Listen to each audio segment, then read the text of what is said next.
টানা ১১২ দিন বন্ধ থাকার পর খুলেছে ঢাকা বিশ্ববিদ্যালয়ে। দীর্ঘ সময় পর ক্লাসে ফিরে উচ্ছ্বসিত শিক্ষার্থীরা।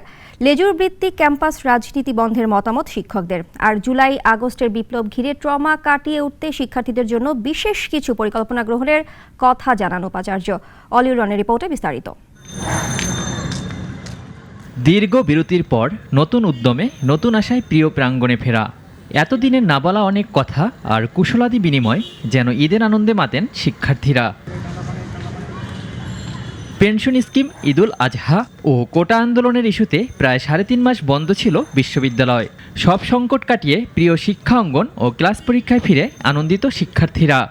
ক্লাস বা একাডেমিক বিভিন্ন কার্যক্রম আছে, সেগুলো কন্টিনিউ হওয়া জরুরি ছিল। আজকে আমরা অনেকদিন পর সবাই একসাথে ক্লাস করলাম, ভালোই লাগছে। বলে 95%ই আসছে। এখন মনে হচ্ছে না ভালো একটা কিছু হবে ক্যাম্পাসে। মানে ছাত্র রাজনীতি নাই, এখন মোটামুটি ভালোই আছে। কোটা আন্দোলনকে ঘিরে শিক্ষক ও শিক্ষার্থীদের মাঝে তৈরি হওয়া ট্রমা কাটিয়ে তুলতে বিশেষ পরিকল্পনার কথা জানান উপাচার্য। একটা ট্রমার মধ্যে দিয়ে এই পর্যায়ে এসছেন।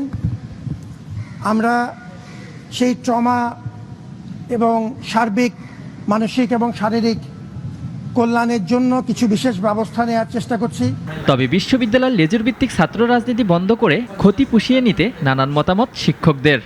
বিকালটা ফাঁকা রেখেছে যাতে ওই বিকালটাতে আমরা একাধিক ক্লাস নিয়ে এদের সিলেবাসটাকে আমরা দ্রুত শেষ করতে পারি। আমরা যেটা সবসময় চেয়েছি লেজুর ভিত্তিক সহিংস এবং সাম্প্রদায়িক রাজনীতি নিষিদ্ধ করার জন্য। তো বিশ্ববিদ্যালয় প্রশাসন সেটিকে আমলে না নিয়ে একেবারে সব রাজনীতিকে একইভাবে দেখেছে। তা আমার কাছে মনে হচ্ছে যে একটা খামতি আছে। প্রায় ৩ মাস বন্ধ থাকার পর খুলেছে দেশসেরা শিক্ষা প্রতিষ্ঠান ঢাকা বিশ্ববিদ্যালয়। সকাল থেকেই শিক্ষক ও শিক্ষার্থীদের পদচারণায় মুখরিত ছিল ক্যাম্পাস প্রাঙ্গণ। ক্লাস পরীক্ষা শুরু হওয়াতে শিক্ষার্থীদের মাঝে যেমন ছিল উচ্ছ্বাস, তেমনি পরীক্ষা নিয়েও ছিল ধোঁয়াশা। তবে বিশ্ববিদ্যালয় প্রশাসন বলছে ক্ষতি পুষিয়ে নিতে নেওয়া হবে প্রয়োজনীয় ব্যবস্থা। ওয়ালিউল রনি, নাগরিক, ঢাকা। ২৫০টিরও বেশি ডিজাইন অপশন নিয়ে ওয়ালটন স্মার্ট ফ্রিজ, বোঝে আপনার প্রয়োজন।